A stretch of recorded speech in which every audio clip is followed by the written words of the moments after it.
Hi dear students, this is our third lesson and our topic for today is can and could.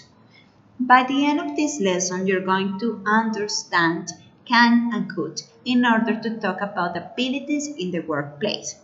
Also, you're going to express abilities you may have when you assume a job profile. Let's talk about these people. What do they do at work? The first one is a chef. And what does he do? He cooks. The second one is a journalist. So what does she do? She informs people about what is happening worldwide. And the third one is a reporter. He narrates soccer matches. Let's get familiar with some important words in order to talk about abilities or activities you have to do at work. Let's see. In number 1, number 2, 3, 4, 5, and 6. And here we have the words. Participate, supervise, travel, discuss, manage, and write. What is number 1? Is participate, is supervise, travel, discuss, manage, write? This is the right answer. Travel. The second one. So what is the matching for this one? Supervise. Number 3. Participate. Number 4. Discuss. Number 5. Write. And obviously the last one, manage.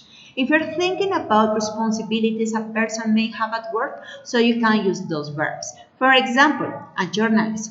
A journalist can travel in order to find important events and report people what is happening at that moment. Also, a journalist can write.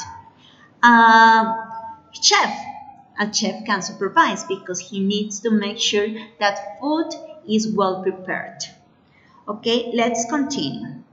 What are your talents or abilities? If you are thinking about getting a job, you need to think of your skills. But not only for a job, because you also have other talents, no?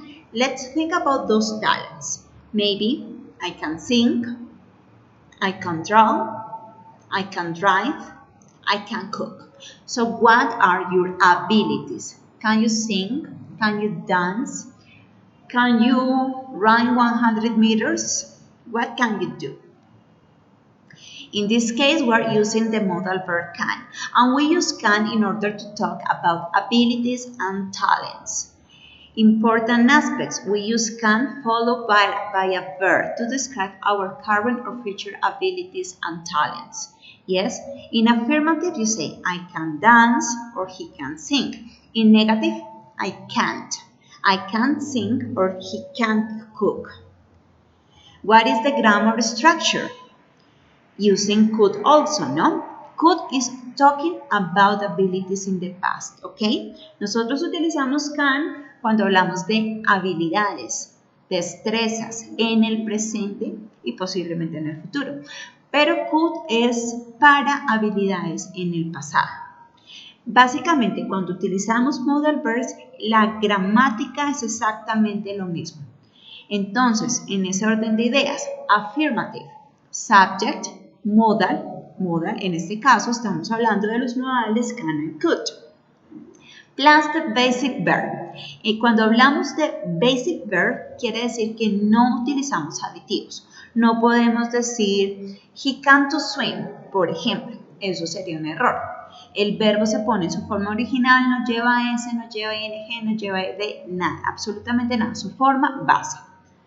In a question, we use modal plus subject plus the basic verb, and if it is necessary, a complement.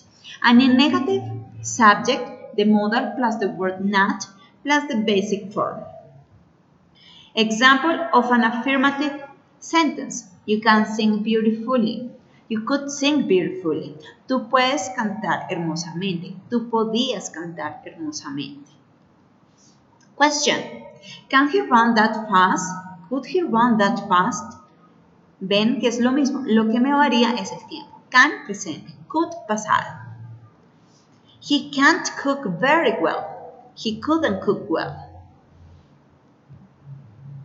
We use could to ask for something politely. ¿Qué quiere decir politely? Muy educadamente. Could is followed by the subject and the verb in questions. Could you make coffee? Could you please turn off the lights? Could you open the door? Entonces, adicional a hablar o expresar un talento que yo tenía en el pasado, yo utilizo could para expresar, para pedir algo de manera muy formal. Puedes hacer café, podrías hacer café, podrías apagar las luces, podrías abrir la puerta. Es una forma muy cordial de decir algo, de pedir algo. Let's analyze the errors that you can see at this moment. Este texto tiene errores, ya están señalados. ¿Cuál sería la corrección? Entonces, si nos devolvemos un poquito a la explicación inicial, recordemos que el modal verb nos lleva aditivo, es decir, no puede llevar tú, no puede llevar ese, no puede llevar absolutamente nada. La forma negativa de can y could es can't or couldn't. Can't también tiene forma larga, cannot, or could not.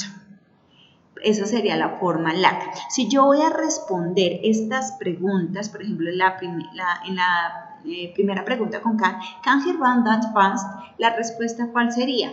Yes, he can. Es decir, sí, pronombre y el modal verb en afirmativo. No, he can't. No, pronombre y el can't en negativo. ¿Ok?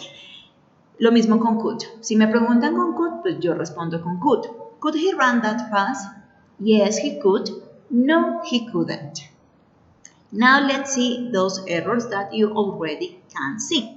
So let's identify, not the mistakes, because the mistakes are already identified. Let's correct those mistakes. This is a conversation. Jason, are you waiting to be called for the interview? I have been waiting for 2 hours. Which position are you applying for? Kate says, I just got here a few minutes ago. I'm applying for the position of graphic designer. I can't wait for the interview. I'm so nervous. So you can see that don't, can't is an error. Yes, because remember that, in that case, the correction is can't. Yes, you cannot say don't, can do. That is a mistake. Because don't, remember that is for simple present. And that is the negative form of simple present. Let's continue. Jason, I am applying for the same position. I studied at the best university for graphic designing in Egypt. I can answer any questions about the subject, so good luck at the interview. I can answer it. Remember that when we have modal verbs, the verb doesn't change. We have to use the base form. In this case, can answer. I can answer any question about the subject, so good luck at the interview. Let's continue. Kate, oh, I know can't do that, but I can't handle any problem related to graphic designing. I worked at the best institute in the United States. Mistakes? No can do. That is not the correct form to say that you cannot do anything. So can't do. And I can't do, another mistake. You never put the word to before the main verb when using can or could. So can. Or I can't do that. But I can handle any problem related to graphic designing. I worked at the best institute in the United States. And finally, secretary. We are sorry for wasting your time, but the position was just filled. You can't leave. We will call you if we need you. Mistake. Can't to, so correction can. You can't leave. We will call you if you need you. Okay, the previous part was about can and could, but we have other modal verbs. And in this case, we're going to study could and should. And this is in order to provide advice. Vamos a utilizar el could y el should para expresar una sugerencia, para dar un consejo. Advice quiere decir eso, to advise people. Common workplace problems. Let's think about problems we may have at work. What could you do to avoid being late for work, for example? So I could get up earlier, for example. Let's think about those problems you may have at work. In that case, if you're going to provide some advice, you can use the modal verb should. In Spanish, it means debería. Entonces, si quiero dar un consejo, hablemos dentro del contexto de los problemas que yo puedo enfrentar en el ámbito laboral. Si yo usualmente llego tarde, pues un consejo que podría proporcionar: you should get up early. Deberías levantarte más temprano. Entonces, I use should in order to express advice. Okay, and it's the same grammar structure. Es básicamente la misma estructura gramatical porque should es un modal verb. Entonces, es sencillamente sujeto, modal verb, el verbo en su forma original y el complemento. Affirmative. I failed my test. Really? You should study harder. Negative. Children shouldn't watch violent TV shows. And questions. I have a problem. Should I call my parents or my friend? So, as I said before, subject, modal, basic form. Question, modal, subject, basic form. Negative, subject, modal plus the not or the contraction if it is necessary, and the basic verb. You should study harder. Should I call my parents? Children shouldn't watch violence. Remember, can and could. We use modals such as can and could to express that someone has or doesn't have the ability to do something. Attention, could is also used to express suggestions or to offer a possible solution or an idea, the intention in the future. For example, I'm so tired, I don't feel like doing homework now. You could do it tomorrow. That is a suggestion. El could lo puedo usar también para dar una sugerencia. Let's, talking about the working environment, it's important to be familiar with some vocabulary. So what do these pictures represent? First one, be late for work. This is a problem that we may face when working. Second one, get sick. This one, the first picture, have a disagreement with a coworker. Next one, fight with the boss. First one, get a memo. Have too much work. And we already had some vocabulary. Let's see. In this picture, the picture with the hand with some money, so it represents the salary because when you're working, you earn some money. Let's continue with the other words. Here we can see a coworker. A coworker is the person who works with you.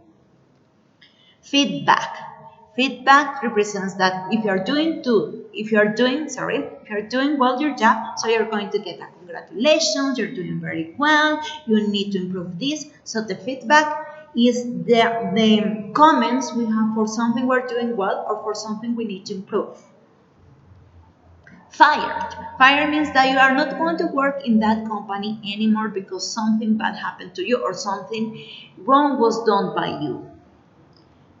Overwhelmed. Overwhelmed means the pressure you have because you have a lot of things to do, you have a lot of things to be worried about, and that's why you get overwhelmed. And to quit. To quit is when you have the decision, you make the decision to quit. I don't want to work in that job anymore.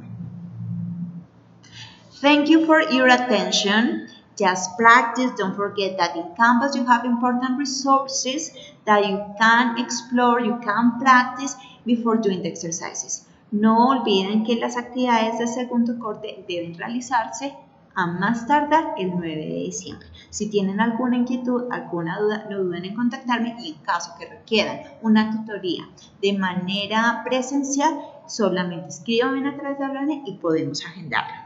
Have a nice time and goodbye.